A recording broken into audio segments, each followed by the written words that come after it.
नमस्कार, सत्यहिंदी.com पर आपका स्वागत। मैं हूं शैलेश। लगता है कि सरकार सोशल मीडिया से बहुत घबराई हुई है और ये बात साफ होती है एक अखबार की रिपोर्ट से, जिसमें बताया गया है कि पिछले 4-5 महीनों में ही करीब करीब 2 लाख पोस्ट जो है सोशल मीडिया से सरकार ने हटा दिया। इसमें एक और महत्वपूर्ण बात यह है कि सरकार ने अब एक नया पोर्टल विकसित कर लिया है और ये जो पोर्टल है इसको कई सोशल मीडिया अकाउंट से सीधे जोड़ दिया गया है और अब सरकार अगर इस पर कोई निर्देश भेजती है तो फिर वो जो पोस्ट है उसको 2-3 मिनट के अंदर ही हटाया जा सकता है। पहले एक पोस्ट हटाने में 24-24 घंटे लग जाते थे और इसका उपयोग हाल में जो जेन जी का आंदोलन हुआ उसमें सरकार ने खुल करके किया। खूब सारे पोस्ट हटाए गए। आपको पता ही है, आपको पता है कि कॉकरोच जनता पार्टी का जो एक्स हैंडल है उसको भी ब्लॉक किया गया था और उसके ये मामला जो है हाई कोर्ट तक पहुंच गया था। बहरहाल हम बात इस पर कर रहे हैं कि आखिर सरकार क्यों पोस्ट हटा रही है, क्यों सरकार इतनी घबराई हुई है। बल्कि अभी अभी जो बीजेपी की जो कार्यकारिणी है उसका जो पुनर्गठन किया गया उसमें आईटी सेल के प्रमुख जो थे, जो पिछले 11 साल से यानी प्रधानमंत्री नरेंद्र मोदी के बीजेपी में या राष्ट्रीय नेतृत्व में आने के समय से ही आईटी सेल को देख रहे थे, उनको भी हटा दिया गया, एक अन्य व्यक्ति को बना दिया गया। क्या सरकार को लग रहा है कि आगे चलकर चुनावों में हथियार, सबसे बड़ा हथियार जो है सोशल मीडिया होगा और जिन पारंपरिक मीडिया चैनलों पर वो निर्भर करते थे, जैसे टेलीविजन चैनल और अखबार जिस पर सरकार का पूरा नियंत्रण हो चुका है, वो अब कामयाब नहीं होंगे।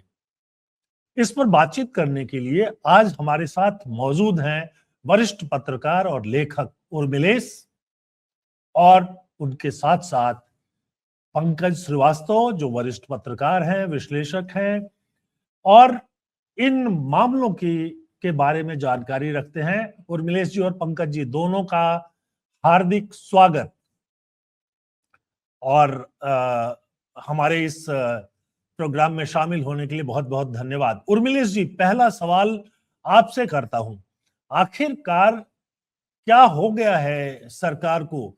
जो आंकड़े हमारे पास हैं उसके हिसाब से सबसे ज्यादा नजर जो है सरकार की इंस्टाग्राम पर है, जिससे कि पिछले करीब 4-5 महीनों में 1 लाख से ज्यादा पोस्ट जो है वो हटाए गए। उसके बाद फेसबुक आता है, उससे भी करीब करीब जो है वो 80,000 पोस्ट हटाए गए और फिर यूट्यूब से कोई 15,000 पोस्ट हटाए गए। ये तो अधिकृत रूप से जो जानकारी है वो है, हो सकता है और भी हटाए गए हो। तो क्या कारण है? क्या सरकार डर गई है? उर्मिलेश जी जी जी बोलिए। आपको आवाज मिल रही है मेरी? जी जी बिल्कुल। शैलेश जी, हम लोग जब शुरू शुरू में पत्रकारिता में आए थे, आपको अच्छी तरह याद होगा, तो उस समय जो शासक थे, सरकार चलाने वाले लोग जो थे, वो जनता में काफी भरोसा उनको था एक हद तक, और वो ये देखते थे कि भाई गांव-गांव घूमे हमारे कार्यकर्ता, शहर जाएं, सभाएं करें, आपस में बातचीत करें, जो काम हो रहा है उसकी निगरानी भी अफसर करें। इन सभी चीजों पर काफी ध्यान रहता था। बाकी प्रचार भी होता था, विज्ञापन भी होता था। आजकल ऐसा लगता है कि जो ये सरकार है, इसका एकमात्र जो काम-काज में सबसे महत्वपूर्ण चीज है कि कैसे उसको सिर्फ पॉजिटिव पब्लिसिटी मिले। कोई नेगेटिव पब्लिसिटी नहीं सुनना चाहती, कोई ऐसी बात वो नहीं आने देना चाहती मीडिया में जो तनिक भी आलोचना करने वाला हो। उसकी तरफ से अगर लोग विपक्ष को निरंतर देशद्रोही कहते रहे, विपक्ष की बात छोड़िए, जो लेखक हैं, बुद्धिजीवी हैं, संगीतकार हैं, गीतकार हैं, फिल्मकार हैं, पत्रकार हैं, कोई भी हो, अगर वो तनिक भी क्रिटिकल है तो सरकार ये चाहती है कि इनका सत्यानाश हो जाए और कुछ न कुछ जरूर उनके खिलाफ करने की योजना बनाती रहती है। अभी जब हम बात कर रहे हैं तो आज भी एक बहुत ही जाने माने पत्रकार लेखक हैं, बहुत अच्छे रिसर्चर हैं रवि नायर, उन पर छापा पड़ा। उनके बेटे, उनका सबका, कई लोगों के उनके ऑफिस में जो टेलीफोन वगैरह है, बहुत सारे जो इंस्ट्रूमेंट्स हैं वो सीज कर लिए गए। तो आप ये हाल देख रहे हैं कि जो तनिक भी असहमत है, आलोचना करता है, उसके साथ क्या हो रहा है। तो इस सरकार की ये फितरत है। अब आपने बिल्कुल सही फरमाया कि इंस्टाग्राम पर 1 लाख से कुछ ज्यादा ही है ये जो पोस्ट हैं या जो उनको वो है, उनको ब्लॉक किया गया। फेसबुक पर 80,000, यूट्यूब पर 15,000। अब इंस्टाग्राम पर क्यों कराया गया? क्योंकि ये जुलाई और जून के महीने में मैं समझता हूं सबसे ज्यादा किया गया होगा। क्यों? क्योंकि वही वो दौर है जब जंतर मंतर पर, और जंतर मंतर का देखा देखी पूरे देश के बड़े महानगरों में, मध्य मझोले शहरों में, कश्मीर से कन्याकुमारी तक अगर देखा जाए, मैं तो समझता हूं कि अरुणाचल में भी ऐसा हुआ था। इसके अलावा दक्षिण भारत में हुआ, मुंबई में तो जबरदस्त हुआ। जंतर मंतर के बाद अगर देखा जाए सबसे ज्यादा जो मोबिलाइजेशन था उस मुंबई में था, जहां पर बीजेपी की सरकार है। तो इन जगहों पर इंस्टाग्राम पर ज्यादा इसलिए जोर दिया गया कि इंस्टाग्राम पर ही ये जेएनजी जो है ज्यादा एक्टिव है और सबसे ज्यादा क्रिएटिव। हम तो इंस्टाग्राम पर नए केवल दस्तखत मत हमारा है, हम ज्यादा उस पर एक्टिव नहीं है, लेकिन मेरी प्रेजेंस है, केवल अपना एक खाता है, एक अकाउंट है। तो मैं देखता हूं कि इसके जो लड़के लड़कियां हैं कमाल के क्रिएटिव हैं, अद्भुत दिमाग उनका है और अपनी बात कहने का जो उनका अंदाज है हम लोगों से बिल्कुल डिफरेंट है। क्या गजब कम्युनिकेटर हैं ये लड़के, ये नए नए जमाने के। तो इससे ज्यादा घबराहट है सरकार को। दूसरी बात है कि अगर जैसे कोई विपक्षी नेता है तो उसके पुराने अतीत के बहुत सारे मामले खंगाल लेती है सरकार, उसको दबोच लेती है, उसको परेशान कर सकती है, उसको चुप करा सकती है, डरा सकती है। आप जेएनजी को और नौजवानों को क्या करेंगे? वो तो न कोई मंत्री रहे, न कभी संतरी रहे, न कोई अफसर रहे, तो उनका आप क्या बिगाड़ लेंगे? वो तो लगातार स्वतंत्र हैं, जो बोल रहे हैं आपको सुनना पड़ेगा। और इसीलिए सरकार ज्यादा भयभीत है, क्योंकि उनके जरिए उनके माता पिता भी बदल रहे हैं। और माता पिताओं को हमने सुना है कि इस जंतर मंतर के अभियान के दौरान अनेक लोगों को कि हम तो बीजेपी के वोटर थे, लेकिन अब हम जीवन में कभी बीजेपी को वोट नहीं करेंगे, इस तरह की टिप्पणी। तो मुझे लगता है कि ये घबराहट में की जाने वाली कार्रवाई है जो सरकार लगातार कर रही है। एक एक सवाल पंकज जी आपसे करता हूं मैं कि पहले तो ठीक है, एक पारंपरिक तरीके से चीजें चलती रहती थी, लेकिन अब जो हम देख रहे हैं कि अचानक बड़ी अलग तरह की क्रिएटिविटी दिखाई देती है।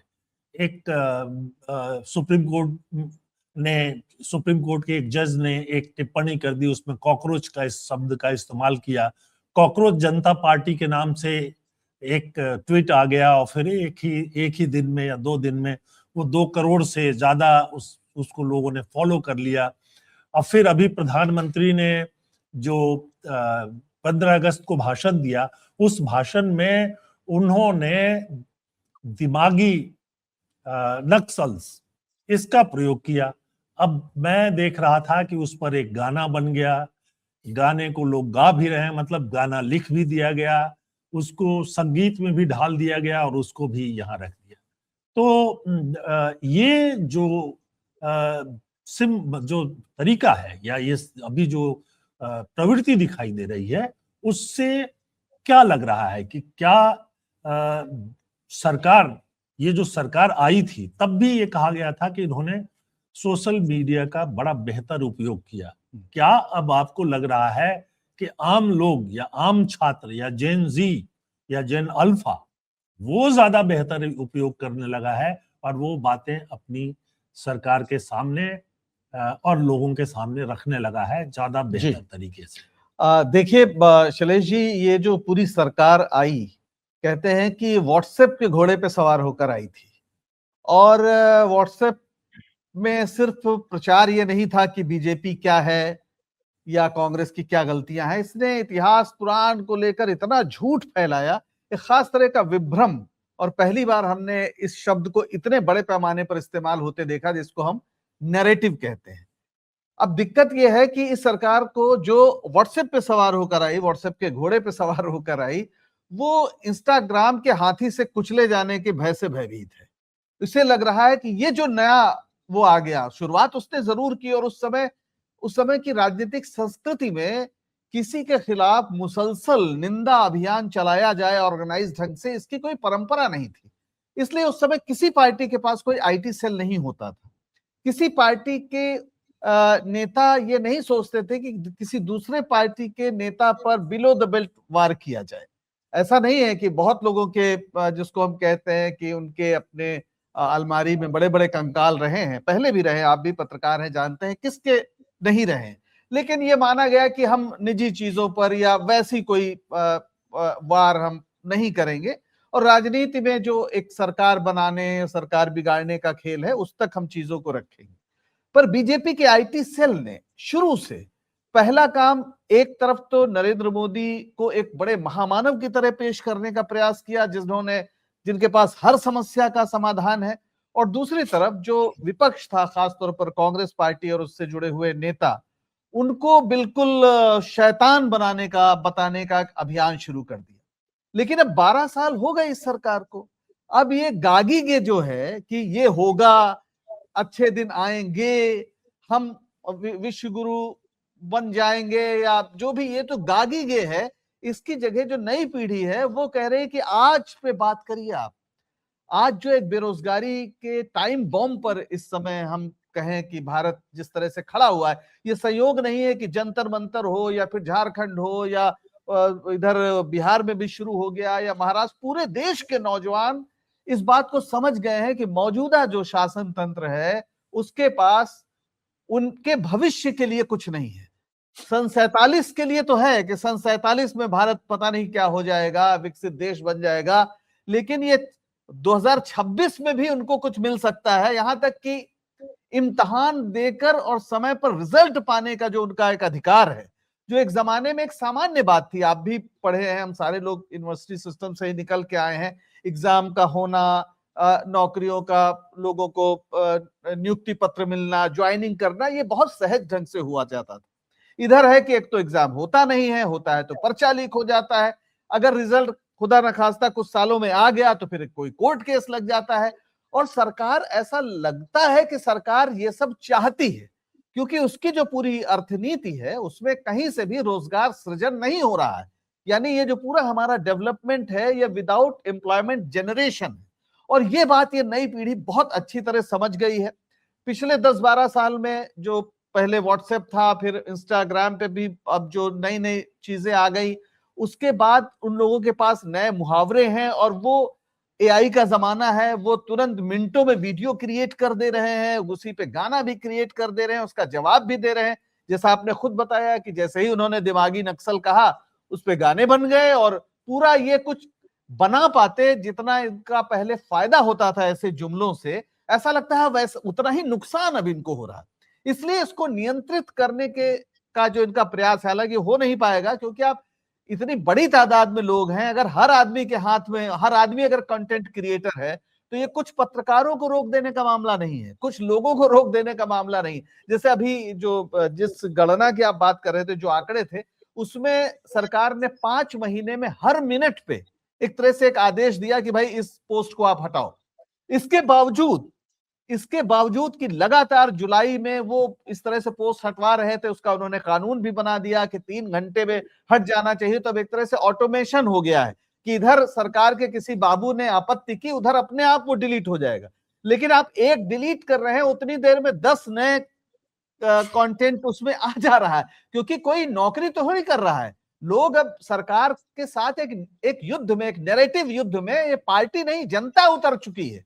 और खास तौर पर जो नई पीढ़ी है, जो एकदम ये सुनने को तैयार नहीं है कि हिंदू मुसलमान और ताजमहल तेजो महालय था और फलाना क्या हुआ और औरंगजेब ने कहा क्या कर दिया था, वो इस पे सुनने को तैयार नहीं है। बल्कि जंतर मंतर पे ऐसे नारे लगाए लोगों ने कि हिंदू मुस्लिम नहीं चलेगा। और ये सरकार इसलिए भी घबरा गई कि जिसको इसने मान लिया था कि जो खास तौर पर शहरी सवर्ण मध्य वर्ग है, उनके बच्चे जब वो देख रही, और उसे लग रहा है इसको तो इन्होंने मान लिया था कि ये उनके लिए एकदम आदेश पालक हो चुके हैं, वो जो चाहेंगे वो बोलेंगे। और निश्चित रूप से जैसा उर्मिलेश जी ने कहा कि उनके माता पिता की ये स्थिति हो भी गई थी, वो अब इनके चंगुल से निकल रहे हैं। उनके अंदर एक नई चेतना आई है, खासतौर पर वो ज्यादा फ्रीडम और लिबर्टी का जो एक कॉन्सेप्ट रहा है डेमोक्रेसी के साथ, उसको ना सिर्फ एंजॉय कर रहे हैं, बल्कि जो एक्सप्रेशन का मसला है, जो अभिव्यक्ति का मसला है, वो भी डेमोक्रेसी की बड़ी बुनियादी समझ है, उसकी बात को पूरी ताकत से कह रहे हैं, और इसीलिए ये सरकार घबराई हुई है। आपको लगता है कि सरकार घबराई हुई है, लेकिन मैं आपको बताऊं कि एक सरकार ने, गृह मंत्रालय ने एक पोर्टल लॉन्च किया है जिसका नाम वैसे तो बड़ा बढ़िया रखा गया है, सहयोग पोर्टल। और इस पर जो सरकारी अधिकारी है वो आदेश भेज सकते हैं, और उनके आदेश भेजने के बाद ऑटोमेटिकली 3 मिनट में वो जो है, जो कंटेंट है वो हट जाएगा। अब पहले जो करना होता था कि पूरा का पूरा एक आईडी जो है उसी को ब्लॉक कीजिए, उसकी भी जरूरत नहीं है, सरकार कंटेंट को हटा लेती है। और ज्यादातर जो आदेश भेजे जा रहे हैं वो हैं जो सूचना प्रौद्योगिकी अधिनियम है 2000, जिसकी धारा 79 ब्रैकेट में 3 ब्रैकेट में बी के तहत जारी किए जाते हैं। और उसके अलावा जो सरकार है 69A के तहत भी राष्ट्रीय सुरक्षा और सार्वजनिक व्यवस्था से जुड़े मामले में कंटेंट को ब्लॉक करने का आदेश दे सकती है। तो उर्मिलेश जी, आगे चलकर एक ऐसा भी ये पोर्टल सरकार विकसित कर सकती है कि जो भी आप पोस्ट करोगे पहले हमारे इस पोर्टल पे आएगा, स्क्रूटनी करेंगे और उसके बाद वो पोस्ट होगा। तो जाहिर सी बात है कि एक तरह का कंट्रोल सरकार के हाथ में आ जाएगा। तो उर्मिलेश जी, क्या लगता है आपको कि क्या सरकार उस दिशा में बढ़ने की कोशिश कर रही है, बढ़ेगी? देखिए, सरकार हो सकता है जो आप कह रहे हैं कि वो इसकी पहल करे या कोशिश करे, लेकिन दूसरी तरफ जो जो बड़े इजारेदार पूंजीपति हैं इस क्षेत्र के, उनको भी लगता है कि थोड़ा अगर हम अपने को फ्री वर्ड के पक्ष में नहीं ले जाएंगे, अभिव्यक्ति की आजादी के पक्ष में नहीं ले जाएंगे, तो हमारी भद्द पिटेगी। तो आपने सुना ही होगा, हमने भी देखा मीडिया में कि एक्स के जो मालिक हैं उन्होंने ये कर दिया कि भाई ठीक है, अगर सरकार बहुत सारी जो पोस्ट को हटाने की बात करेगी तो हट तो जाएंगी वो पोस्ट, लेकिन उनका सारा डेटा जो है हम डाल देंगे कि भाई इतनी पोस्ट को या इन पोस्ट को हटाने के लिए सरकार से इतना ये आदेश आया था और ये सुझाव या ये अपील आई थी, उनको वो भी उसका डेटा भी दे देंगे वो। तो पब्लिक के को ये मालूम होगा कि कौन पोस्ट, किसकी पोस्ट सरकार ने हटवाई है।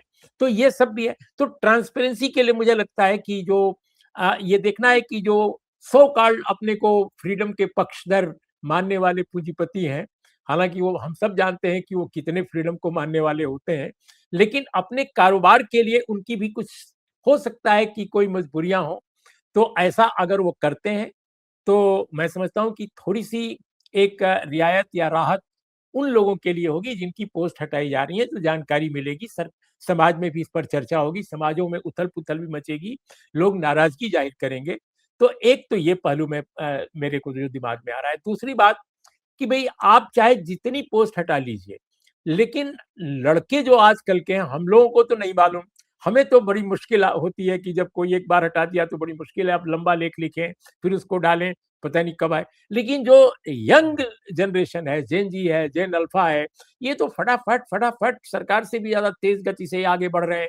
तो कितने कंटेंट आप खत्म करोगे? ये तो कंटेंट जनरेट लगातार हो रहे हैं और कमिटमेंट के साथ हो रहे हैं और बड़े नेचुरल वे में हो रहे हैं। जैसा आपने कहा, पंकज जी ने कहा कि अभी एक ये दिमागी नक्सल वाला जो मामला आया, क्या खूबसूरत गाना बनाया है, अद्भुत गाना, और कंटेंट आप देखिए बहुत एक्यूरेसी उसमें है, बहुत संतुलन है, और मैं समझता हूँ करेक्टनेस है कंटेंट में, बहुत ही करेक्ट है, और साथ में गीतमय है, संगीत कितना शानदार है। तो ये सब चीजें जो आ रही हैं, मुझे लगता है मौजूदा सरकार के लिए बहुत मुश्किल है, क्योंकि सरकार में बैठे जो लोग क्रिएटिव नहीं है, उनके पास केवल हथौड़ा है, उनके पास केवल यह है कि इसको खत्म करो, इसको बंद करो, या कोई भौड़ा एक कंटेंट ला कर दे देंगे किसी के खिलाफ, ये कर दिए, ये कोई कुछ चीज दिखा देंगे, लेकिन they are not creative as creative. ये हमारे जो जेन जी है, जो जो जो वाकई जो रेजिस्टेंस इसके पास है, जो क्षुब्ध है, इस सिस्टम को बेहतर करना चाहता है। हो सकता है कि उसके पास बहुत बड़ी आइडियोलॉजी ना हो, कोई बहुत बड़ा पर्सपेक्टिव ना हो, लेकिन ये पर्सपेक्टिव है कि हमें बेहतर समाज चाहिए, हमें बेहतर एजुकेशन चाहिए, हमको बेहतर एम्प्लॉयमेंट चाहिए, और उसको ये भी लग गया है कि हमारे सिस्टम में आज के निजाम से ज्यादा बेहतर निजाम आ सकता है। यानी विकल्प है, विकल्पहीनता नहीं है हमारे समाज में, लेकिन विकल्प को आने नहीं दिया जा रहा है। अब जैसे आज ही की बात है, इस पर भी बहुत सारा मैं देख रहा हूँ कि एक्स पर लोग लिख रहे हैं कि डोनाल्ड ट्रंप ने हमारे देश के मुख्य निर्वाचन आयुक्त ज्ञानेश कुमार जी की बड़ी एक तरह से पीठ ठोकने जैसी बात की। कहा कि बताइए, हमारे मुल्क में यानी अमेरिका में, हमारे मुल्क में तो आइडेंटिटी कार्ड नहीं है वोटर के लिए, लेकिन इंडिया में है। तो एक तरह से इंडिया में जो कुछ है, यानी एसआईआर भी है, सबकी एक तरह से वो पीठ ठोक रहे हैं। लेकिन नौजवान जो इंडिया के हैं, वो डोनाल्ड ट्रंप की ऐसी की तैसी किए जा रहे हैं, वो लगातार उनकी आलोचना कर रहे हैं। हम देख रहे हैं इस बात पर कि डोनाल्ड ट्रंप अपने मुल्क की डेमोक्रेसी को भी डिरेल कर रहे हैं, किस तरह से अपने देश को गर्त में डाल रहे हैं। 1965 के बाद इतनी बुरी डेमोक्रेसी कहीं अमेरिका में कभी भी नहीं थी। 1965 से लेकर आज तक कभी इतनी बुरा हाल नहीं था डेमोक्रेसी का। Now US democracy flawed democracy की कैटेगरी में पहुंच गई है, जो एक जमाने में लिबरल डेमोक्रेसी कहलाती थी। तो ये हाल है, ये सब बच्चे आजकल के लिख रहे हैं, तो बहुत बड़ी बात है। तो काउंटर करना मैं नहीं समझता कि वो मुश्किल है। ठीक है, सत्ता के पास कानून है, कानून का हथकंडा है। उर्मिलेश जी, हम पंकज जी के पास आते हैं एक और सवाल को लेकर के कि एक दो चीजें हो रही हैं इस समय। एक तो कि आपके कंटेंट को हटाया जाए, जो हम अभी आंकड़े दे रहे थे वो, और गलती से मैं 2-3 मिनट कह गया था, 2-3 घंटे के अंदर हटा दिया जाता है, जिसमें 24 घंटे या 48 घंटे लगते थे, अब 2-3 घंटे में काम हो जाता है। तो एक चीज तो ये है कि आपका जो अकाउंट है वो बना रहा, जो कंटेंट आपने जिसको सरकार ने गलत समझा उसको हटा दिया। कुछ अकाउंट भी बंद किए गए। अब इसमें आपको पता ही है कि एक्स पर जो अकाउंट था कॉकरोच जनता पार्टी का, शुरू में जब वो शुरू किया उन्होंने, वो 2 करोड़ के आसपास पहुंचा तो अकाउंट ही ब्लॉक कर दिया गया, जिसके चलते कि उनको हाई कोर्ट तक जाना पड़ा।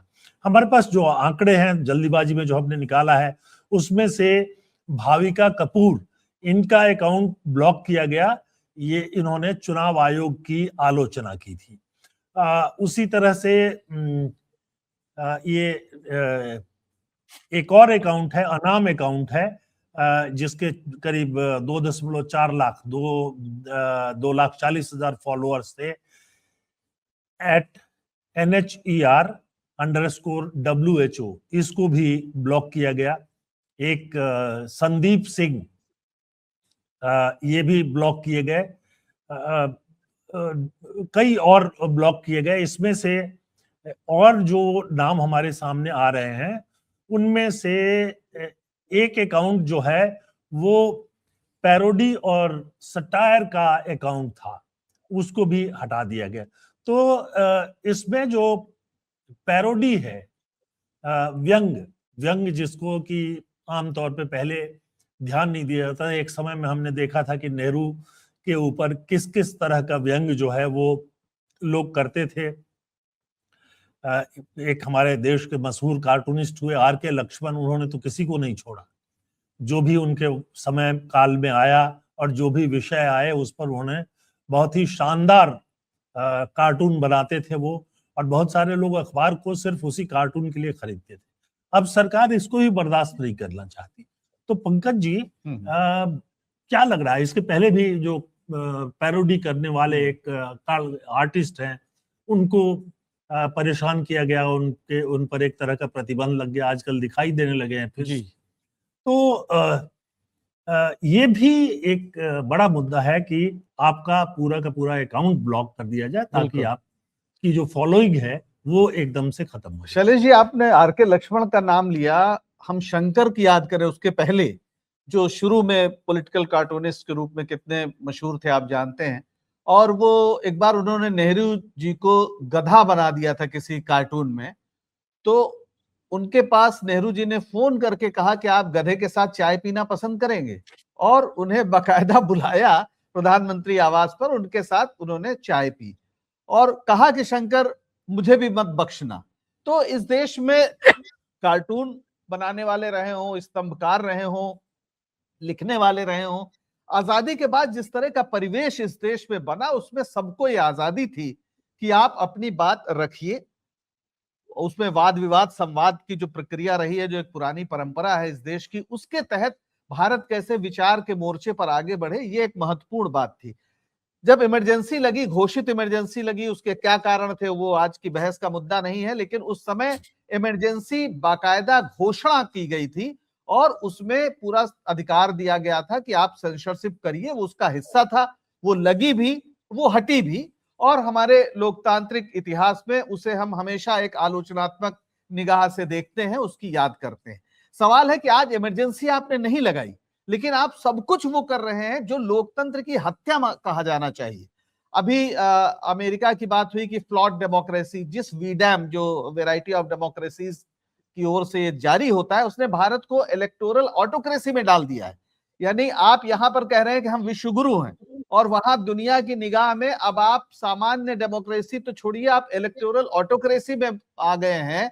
यानी आपके यहां बस चुनाव तो हो रहा है, चुनाव हो जाता है, लेकिन सरकार जो चाहती है वही होगा। आपने जो बात कही अभी, जो नया कानून है जिसके तहत 3 घंटे में वो अपने आप हट जाता है, पहले उसमें 24 घंटे लगते थे, लेकिन 3 दिन भी लगते थे, क्योंकि एक ये प्रावधान था कि भाई जिसका आप हटा रहे हो वो अपनी बात भी कहेगा, उसका क्या पक्ष है ये भी जानना होगा। जाहिर है ये तमाम जो कंपनियां हैं, चाहे इंस्टाग्राम हो, फेसबुक हो, ट्विटर हो, ये कोई अभिव्यक्ति के आजादी के पहरुए या लड़ाके नहीं है। ये बिजनेस वाली कंपनियां हैं जिन्होंने ये सोचा कि ये जो संवाद है ये भी एक बड़ा बिजनेस मॉडल हो सकता है, और ये उसमें कूदी है। लेकिन वो सरकार से लड़े, खासतौर पर भारत जैसे मुल्क में जहां इतनी बड़ी आबादी, उनको एक तरह से क्लाइंटेल मिला हुआ है जो उनके बिजनेस दे रहा है बहुत बड़ा, तो उनसे लड़ेंगे नहीं, वो सरकार के सामने शरणागत है। आपको शुरू में याद होगा जब ट्विटर के एलन मस्क के पहले जो ट्विटर के जो लोग चलाते थे, वो इस बात को लेकर लड़े और उन्होंने काफी इस पे नहीं माना। व्हाट्सएप ने भी शुरू में ऐसी कोशिश की, लेकिन अंत में ये सामने आ गया कि आप सरकार, अगर इस देश में बिजनेस करना है तो आपको सरकार की बात माननी पड़ेगी। असली बात यह है कि भारत में लोकतंत्र और संवैधानिक लोकतंत्र जिस बुनियाद पे खड़ा है, उसमें एक अभिव्यक्ति की आजादी सबसे महत्वपूर्ण चीज है। उस अभिव्यक्ति की आजादी को खत्म करके आप लोकतंत्र को कायम नहीं रख सकते।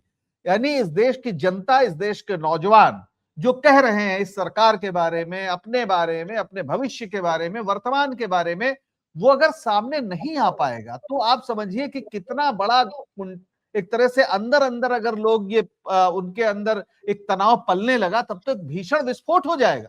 और ये भी हमें सोचना चाहिए कि जो सरकार अहिंसात्मक ढंग से संवाद करने या विचार विमर्श करने या आंदोलन, अहिंसात्मक आंदोलन, उनके लिए अगर स्पेस नहीं अगर वो छोड़ती हैं, तो फिर वो हिंसात्मक आंदोलन को का सामना करने के लिए अभिशप्त हो जाती है, और जो इस देश के लिए ठीक नहीं है।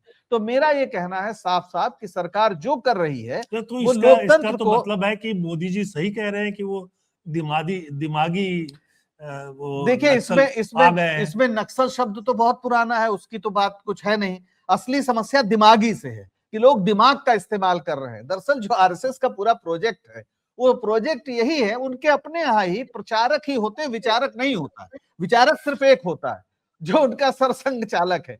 तो वहां पर सब प्रचारक होते हैं, और वो यही भारत की जनता से भी उम्मीद करते हैं कि जो वो कह दे बाकी लोग उसका प्रचार करें। अगर उन्होंने कह दिया कि मोदी जी नॉन बायोलॉजिकल हैं, तो इस पर सवाल क्या उठाना। दिमाग का इस्तेमाल ही ना हो, प्रॉब्लम यह है। ये दिमागी नक्सल क्या होता है? क्या कोई बेदिमागी भी नक्सल हो सकता है, या बेदिमागी कुछ भी हो सकता है? अगर मनुष्य है तो उसका दिमाग है। एक फिलॉसफी में आप लोगों ने देकार्त को पढ़ा होगा कि मैं इसलिए हूं कि मैं सोचता हूं, I am because I think.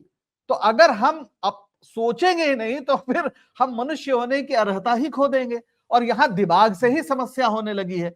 और अगर तो फिर सीधे माना जाए कि जो दिमागी और बेदिमागी, इनके बीच का क्या ये संघर्ष है? क्योंकि इस तरह का तो कोई नक्सल आंदोलन इस देश में ऐसी स्थिति में नहीं है कि जो बंदूक के दम पर जो सत्ता को बेदखल करना चाह रहा हो या उस स्थिति में हो। खुद सरकार नहीं मानती, वो कहती है हमने हथियारबंद जो परिवर्तन करने वाली बातें थी उन सब पे काबू पा लिया। तो लोकतंत्र का तो ये तकाजा रहा है भारत में कि सुप्रीम कोर्ट ने खालिस्तान जिंदाबाद का नारा लगाने वालों को देशद्रोही नहीं माना, कहा विचार है, विचार किसी का कुछ भी हो सकता है। जब तक आप एक्शन में नहीं जाते, जब तक आप कोई हथियारबंद कार्रवाई नहीं करते सरकार के खिलाफ या कहीं भी, तब तक आप पर विचार आपका क्या है, इससे क्या लेना देना है। और अब तो स्थिति यह है कि तमाम लोग पकड़े जाते हैं और उन पे तरह तरह की धाराएं लगती हैं। उनमें से कई लोग ऐसे रहते हैं जिनके पास भगत सिंह की किताबें मिलती हैं।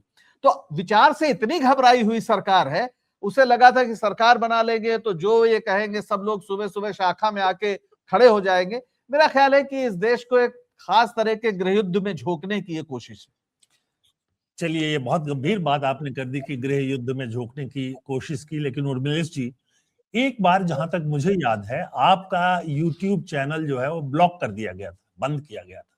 तो जरा उसकी कहानी भी अगर आप बता दें तो आज के संदर्भ में शायद एक समझ उससे भी आ सकती है।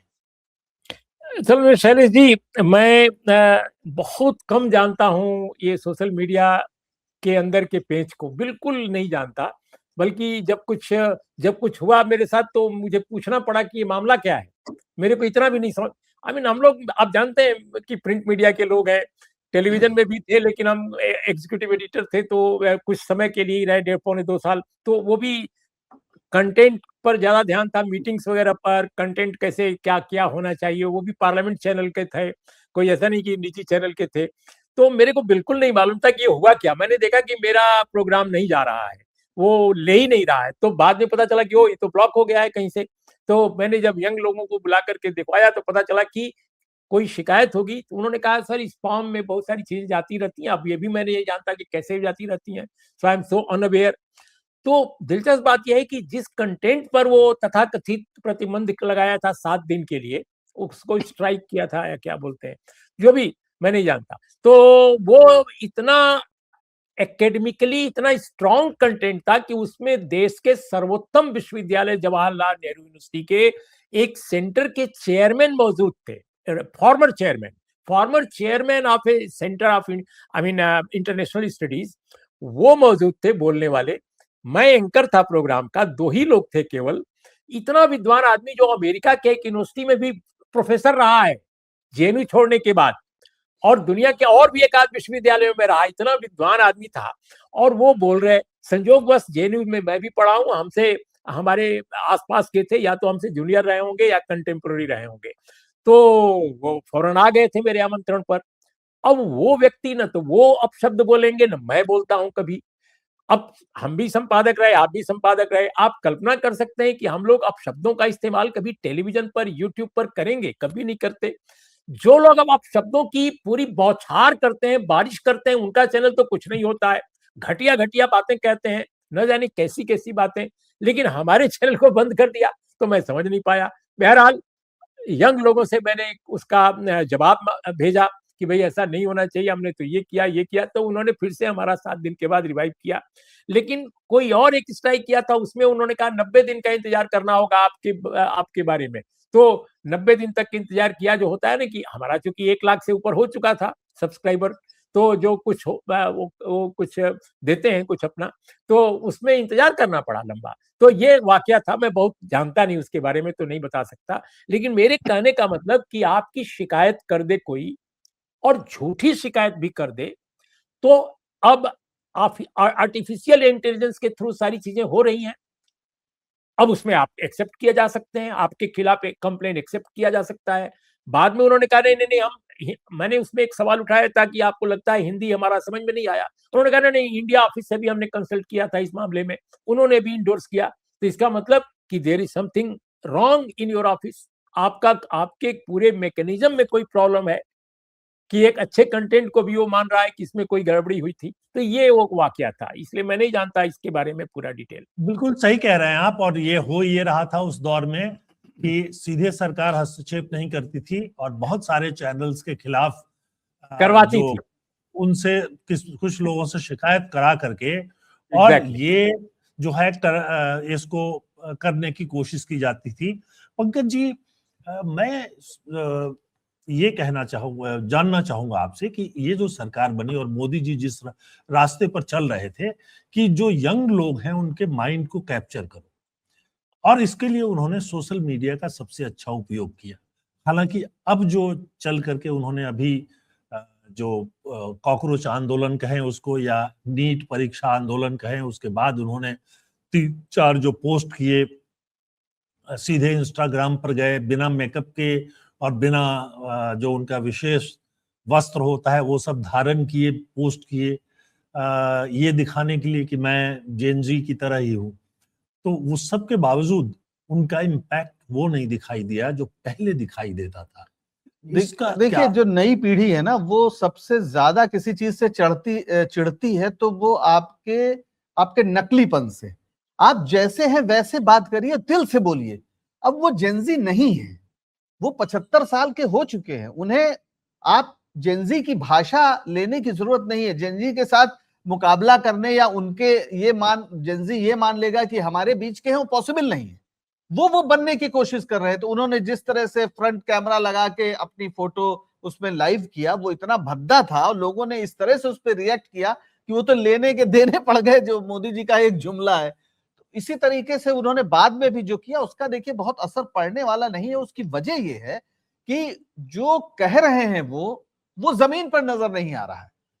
अगर 12 साल में उन्होंने डिलीवर किया होता, अगर लोगों को रोजगार मिल रहा होता, हमारी शिक्षा व्यवस्था अच्छी होती, अगर समाज में एक सद्भावना होती, तो उसका असर पड़ता। इसके पहले बहुत से प्रधानमंत्री हमारे देश में ऐसे हुए हैं जिन्होंने बड़े कठिन समय में हमारा नेतृत्व किया है, लेकिन हम उन पर क्यों भरोसा करते थे? हम इसलिए भरोसा करते थे कि हमारे सामने वो सच्चाई बयान करते थे। अगर हमारे देश में खाद्य संकट था तो शास्त्री जी ये नहीं कहते थे कि भंडार भरे हुए हैं।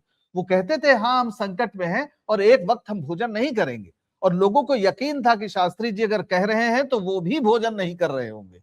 या अगर हमारे सामने चाइना एक बड़ा संकट बन के आया, हम युद्ध हार गए, तो नेहरू जी ने ये नहीं कहा कि नहीं नहीं कोई घुसा नहीं है। उन्होंने युद्ध के बीच में संसद का सत्र बुलाया और सारी आलोचनाओं का एक तरह से स्वागत किया, उस पर बहस की, और जो जवाब दे सकते थे, जो अपनी गलतियां थी, उसको भी स्वीकार किया। तो पहली बात तो आप सच्चाई के साथ अगर इस जेंजी के सामने नहीं जाते हैं, सच्चाई नहीं बयान करते हैं और ये बताने का प्रयास करते हैं नहीं साहब हम तो बस एकदम चमका दिया है देश को हमने, और कोई समस्या नहीं है, पूरी दुनिया हम ही को देख रही है और हम तो विश्व गुरु हो गए हैं, तो फिर वो हंसेगी, क्योंकि वो अपनी जिंदगी देख रही है, वो अपने आसपास देख रही है। हालत तो ये है कि जिस बड़े पैमाने पर लगातार नौकरियां जा रही हैं, अभी मीडिया के बारे में भी आपको पता होगा, बड़े पैमाने पर छटनी हो रही है, और ज्यादातर जो छटनी हो रही है वो 40, 42, 45 साल की उम्र के लोग हैं, जिनके बच्चे अभी जेंजी से भी थोड़ा सा नीचे हैं। और इस देश में जो जेन अल्फा आंदोलन कर रहा है, अभी आप उत्तर प्रदेश की खबरें मेन स्ट्रीम मीडिया में पता नहीं कितनी है नहीं है, लेकिन वहां बच्चे अपने स्कूल में शिक्षकों के लिए लखनऊ में बड़े बड़े आंदोलन चला रहे हैं। तो जेनजी तो छोड़िए, जेन अल्फा आ गया है, और उसके सामने आप सोचिए कि आप केवल प्रवचन देके निकल जाएंगे, तो वो तो किसी को छोड़ने को तैयार नहीं है। आपको सच्चाई बोलनी पड़ेगी, सच्चाई बयान करनी पड़ेगी, जो समस्याएं हैं उसको भी आप बोलेंगे तो वो आपका साथ देंगे। आप लेकिन उनको बेवकूफ बनाने की अगर कोशिश कर रहे हैं तो ये बहुत घातक है। और सबसे बड़ी बात है, आप कुछ करिए चाहे न करिए, भारत के संविधान ने अगर इस देश के लोगों को अभिव्यक्ति की आजादी दी है, तो उसको आप अगर कर्टेल करते हैं तो ये इसके बाद तो फिर सारी चीजें बेकार है। भारत का लोकतंत्र इसीलिए हम लंबे समय तक चाइना वगैरह से ज्यादा सर उठा के दुनिया में बात करते थे कि हम कहते थे ठीक है चाइना में जो भी ताकत हो, उनके यहाँ आजादी नहीं है, उनके यहाँ स्वतंत्रता नहीं, तो उस आजादी का झंडा हमारे हाथ में था, और जिसकी वजह से हम विश्व गुरु भी थे। विश्व गुरु पता नहीं थे, अब बनेंगे कि नहीं बनेंगे ये तो मैं नहीं जानता। लेकिन उर्मिलेश जी, प्रोग्राम खत्म करने का समय आ गया है। मैं आपसे एक आखिरी सवाल पूछता हूं कि अब जो बीजेपी का आईटी सेल है उसके प्रमुख जो थे मालवीय, उनको 11 साल के बाद बदल दिया गया है। तो आपको लग रहा है कि ये आईटी की कोई नई योजना बनेगी और मोदी जी का जो इमेज था सोशल मीडिया पर, जो एक समय में बहुत ही स्ट्रांग माना जाता था, और एक समय पर जो सोशल मीडिया पर राहुल गांधी को तो पप्पू तक बना दिया था उन्होंने, तो वहां हम देखते हैं कि पप्पू का इमेज तो बहुत सुधर गया, अब कोई नहीं बोलता उनको पप्पू, और वो बहुत सीरियसली लिए जा रहे हैं, खासतौर पे जेन जी, अल्फा और युवा जो हैं वो।